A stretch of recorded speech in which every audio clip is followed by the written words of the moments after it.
kubera ko wakoze subscribe ndagusuhuje kandi ngo haye ikaze kuri Ep Media.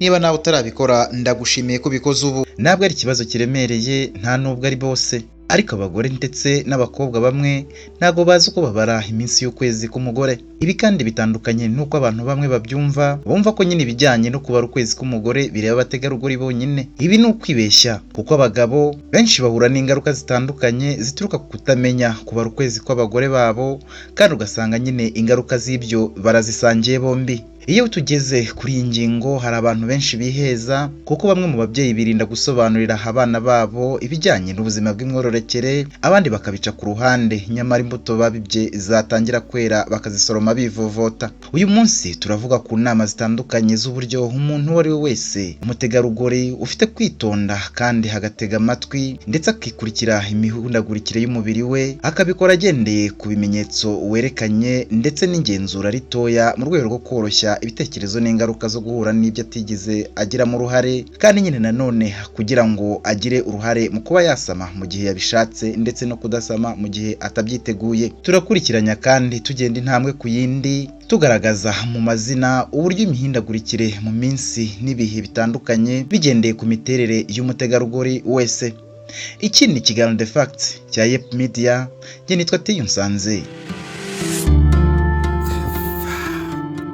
Muri iki kiganiro turaza kwibanda ku buryo butandukanye buzagufasha wowe mutegarugori ndetse nawe mugabo cyangwa se umusore, kugira ngo udasama cyangwa se umusore udatera inda mu gihe utabiteganyije cyangwa se utigeze ubitegura. Ikintu cy'ibanze ku bantu babiri bagiye gukora imibonano mpuzabitsina ni uko nyine baba babyumvikanyeho. Imibonano mpuzabitsina itumvikanyweho, haba ku bashakanye cyangwa batarashakana, ifatwa nk'ihohoterwa rishingiye ku gitsina, kandi ibikorwa nk'ibyo biba bigize icyaha gihanwa n'amategeko. Mu gihe mwembi mugiye gukora imibonano mpuzabitsina, ni uburenganzira ku mugabo kandi bikaba inshingano zanyu mwembi kugira amakuru ahagije ku bijyanye no kumenya igihe umutegarugori ugiye gukora nawe imibonano mpuzabitsina arimo cyangwa se ibihe arimo. Ubundi iyo bavuze ukwezi k'umugore baba bavuze ibihe byose umutegarugori kuva akiri umwana w'umukobwa ufite hagati y'imyaka 9 n'imyaka 13 kugera ku mutegarugori nyine ugeze mu kigero hagati y'imyaka 40 n'imyaka 45, aho ukwezi k'umugore kuri we gutangira kutagaragara, ibyo bakunze kwita menopause. Ibi bihe bifatwa nk'uruziga rw'ibihe ruzengurukwa mu minsi 28, ariko iyi minsi nyine ikaba ishobora kubura cyangwa se kurengaho mu bihe bitandukanye byisubiramo. Ibi kandi biba bigendeye ku miterere y'umutegarugori ndetse no mu gihe yatangiriye kujya mu bihe by'ukwezi nyine k'umugore. Muri rusange habaho ibyiciro bibiri, kandi buri mutegarugori wese yisanga muri kimwe muri ibyo byombi cyangwa se muri ibyo byiciro. Hari icyiciro cy'umutegarugori ugira ukwezi k'umugore kugendera ku murongo udahinduka ugizwe n'iminsi 30, cyangwa uwo murongo udahinduka ukaba wagirwa n'iminsi 28. Hari kandi n'icyiciro cya kabiri cy'umutegarugori ugira ukwezi k'umugore kugira umurongo uhindagurika. Ibi byiciro byombi ntibikuraho ko umutegarugori ashobora kumara iminsi irenze iyi, kandi akayimara hatanyuze mu bihe bigize ukwezi k'umugore. Gusa nyine uretse iki kibazo aba afite gisaba no kugenda akareba muganga, n'ubundi ntibivuze ko nawe ubwe atababarizwa muri kimwe muri bya byiciro byombi twavuze haruguru. Muri uku kubara cyangwa se muri iki kiganiro tugiye kwibanda ku bice bitatu by'ingenzi bigize ukwezi k'umugore. Ukwezi k'umugore gutangira ku munsi wa mbere hajya mu mihango, ari nacyo nyine igice cya mbere cy'ingenzi mu bigize ukwezi k'umugore. Imihango ni igihe haza amaraso mu myanya y'ibanga y'umutegarugori. Muri make ni igihe biba ngombwa nyine ko akoresha ibyizwi nka cotex. Buri mutegarugori iki gihe kimubaho, kuko ibi bitangira mu gihe akiri umwana w'umukobwa uri mu kigero cy'imyaka twavuze haruguru, kuko nyine icyo gihe kigeze yisanga nyine yazanye amaraso mu myanya y'ibanga cyangwa se mu myanya myibarukiro ye, kandi bikaba hatabigizemo uruhare cyangwa ngo bibe bitewe n'indi mpamvu runaka afiteho amakuru. Niba wibuka neza, twavuze ko ukwezi k'umugore gutangira ku munsi yagizeho imihango, kugasoreza kandi ku munsi yongeye kuyigiriraho. Muri iki kiganiro turakoresha urugero rw'uko ushobora kuba waragize imihango ku itariki ya 11 z'ukwezi kwa 10, ukongera kuyigira ku itariki 10 z'ukwezi kwa 11 cyangwa kwa 11. Aya makuru asobanuye ko ukwezi k'umugore kwawe kugizwe n'iminsi 30, ubwo ni ukubara nyine iminsi uhereye ku itariki 11 ukwakira ukageza ku itariki 10 ugushyingo. Niba wibuka neza, twavuze ko ukwezi k'umugore ku bategarugori bamwe gushobora kugira hagati y'iminsi 21 kugeza ku minsi 35 bitewe n'imiterere y'umutegarugori, kandi ntabwo igihe cyose izaba iminsi 28 cyangwa ngo ihore ari iminsi 30. Igice cya kabiri cy'ingenzi ku bigize ukwezi k'umugore ni igihe cy'uburumbuke. Igihe cy'uburumbuke ni igihe cya nyacyo cyo gusama inda ku mutegarugori. Igihe cy'uburumbuke nyine kiba nyuma y'ibyumweru 2 uhereye ku munsi umutegarugori yagiriye mu mihango, cyangwa habura ibyumweru 2 ngo yongere agire imihango. Nukurikira iki kiganiro neza ntabwo uzasama inda utayiteguye cyangwa se utabiteganyije, kuko nyine biroroshye kubibara. Igikorwa cya mbere utangirira kubara uhereyeho, uhera ku munsi wa mbere uheruka kugiriraho imihango nyine wifashishije kalendari isanzwe ikoreshwa mu kubara iminsi n'amezi bigize umwaka runaka, ariko iyi minsi yanditseho si wowe uzakoresha, ahubwo nyine imibare y'amatariki yanditseho gufasha nyine kubara iminsi yawe. Igikorwa cya kabiri, fata iyo kalendari ubare iminsi 14 uhereye icyo gihe, kandi nyine ubikora ubariyemo n'umunsi wayigiriyemo, ndavuga imihango. Umunsi wabonye amaraso nyine aza mu myanya y'ibanga niwo munsi uheraho ubara. Igikorwa cya gatatu, shyira mu ruziga uwo munsi wa 14 wabonye. Igikorwa cya kane, shyira kandi mu ruziga nanone iminsi 3 ibanziriza uwo munsi wabanje gushyira mu ruziga, nyine ni ukuvuga wa munsi wa 14 kuri kalendari y'iminsi uri kubara. Nurangiza kandi ushyire mu ruziga indi minsi 2 iri inyuma y'umunsi wa 14, kuko nyine wamaze kuwushyira mu ruziga bwa mbere. Ubu iminsi yose ugize iri mu nziga ni iminsi 6. Aya makuru ahita kwereka ko iyo minsi 6 ariyo minsi yawe y'uburumbuke. Ni iminsi umutegarugori haba afite amahirwe menshi cyane mu gihe abyifuza yo kuba yasama inda bitewe n'uko akoze imibonano mpuzabitsina ariko nyine idakingiye. Ni iminsi kandi 6 y'ibyago ku mutegarugori wakora imibonano mpuzabitsina idakingiye mu gihe atifuza gusama, kuko nyine birangira asamye atabyifuje. Gukora imibonano mpuzabitsina idakingiye mu gihe cyawe cy'uburumbuke biba bishobora gutuma usama ku kigero cya 98%. Mu gihe ubishidikanyaho kuri iki gice cya kabiri turi kuvugaho mu bice 3 by'ingenzi bigize ukwezi k'umugore, umenya ko wabyinjiyemo nk'umutegarugori nyine mu gihe utangiye kwibonaho ibimenyetso bitandukanye, birimo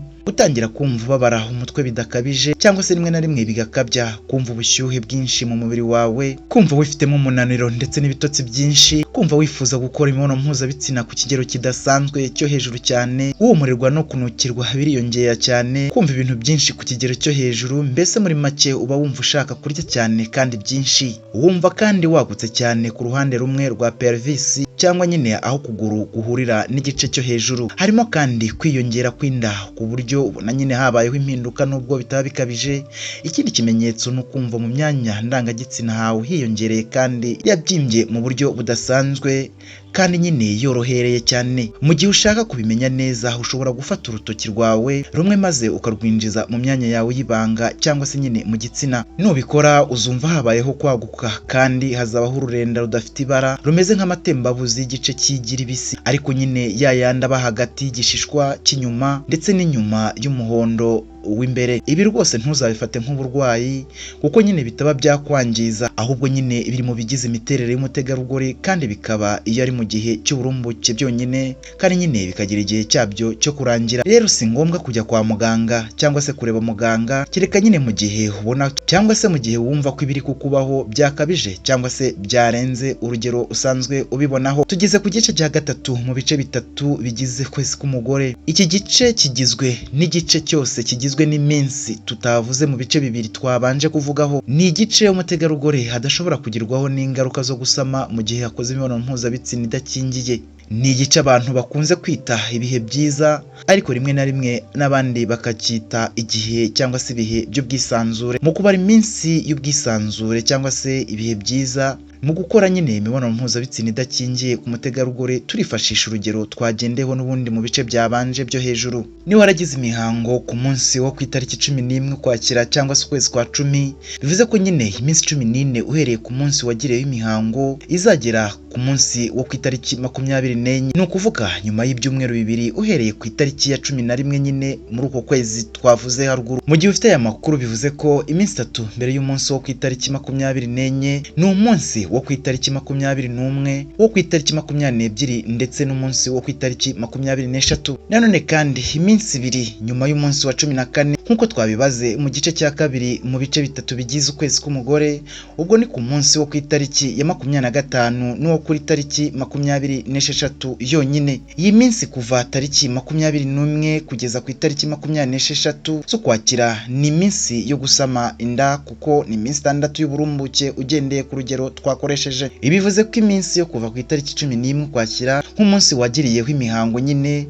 ukaba ari iminsi uyimaramo ikunze kuba hagati y'iminsi 3 n'iminsi 4 cyangwa 5 kubayitindamo, ukabara kandi kuva uyivuyemo ukageza tariki ya 20 Ukwakira ni iminsi yawe y'ubwisanzure. Ikindi kandi nuko kuva ku itariki 27 z'Ukwakira kugeza ku munsi uzongera kugiraho imihango, iyo nayo kandi ni iminsi yawe y'ubwisanzure cyangwa se ibihe byiza. Ntabwo ufite kwibagirwa ko iyo minsi 6 y'uburumbuke twakubwiye ariyo minsi nyine intangangabo ishobora kumara mu mubiri w'umutegarugori. Igihe icyo ari cyo cyose iyo ntangangabo yagira aho ihurira n'iy'umutegarugori, zombi nyine zihita zirema igi rizavamo ikiremwa gifite umutwe, amaso, amatwi n'ibindi bice. Nawe nyine urabyumva ko ubwo ngubwo muba mwamaze gukora umuntu. Ku mutegarugori ugira ukwezi k'umugore ufite umurongo w'iminsi y'uruziga ihindagurika, bimusaba byibura gukora igenzura ryo kukubara cyangwa se ryo kubara ukwezi k'umugore nk'uko nyine twabikubwiye haruguru, wifashishije indangaminsi cyangwa kalendari, nibura akabikora mu gihe kingana n'amezi 8 kandi adatarutse ukwezi na kumwe. Ibi nyine bikorwa n'abategarugori bahindagurika cyangwa se ukwezi kwabo k'umugore guhindagurika muri rusange.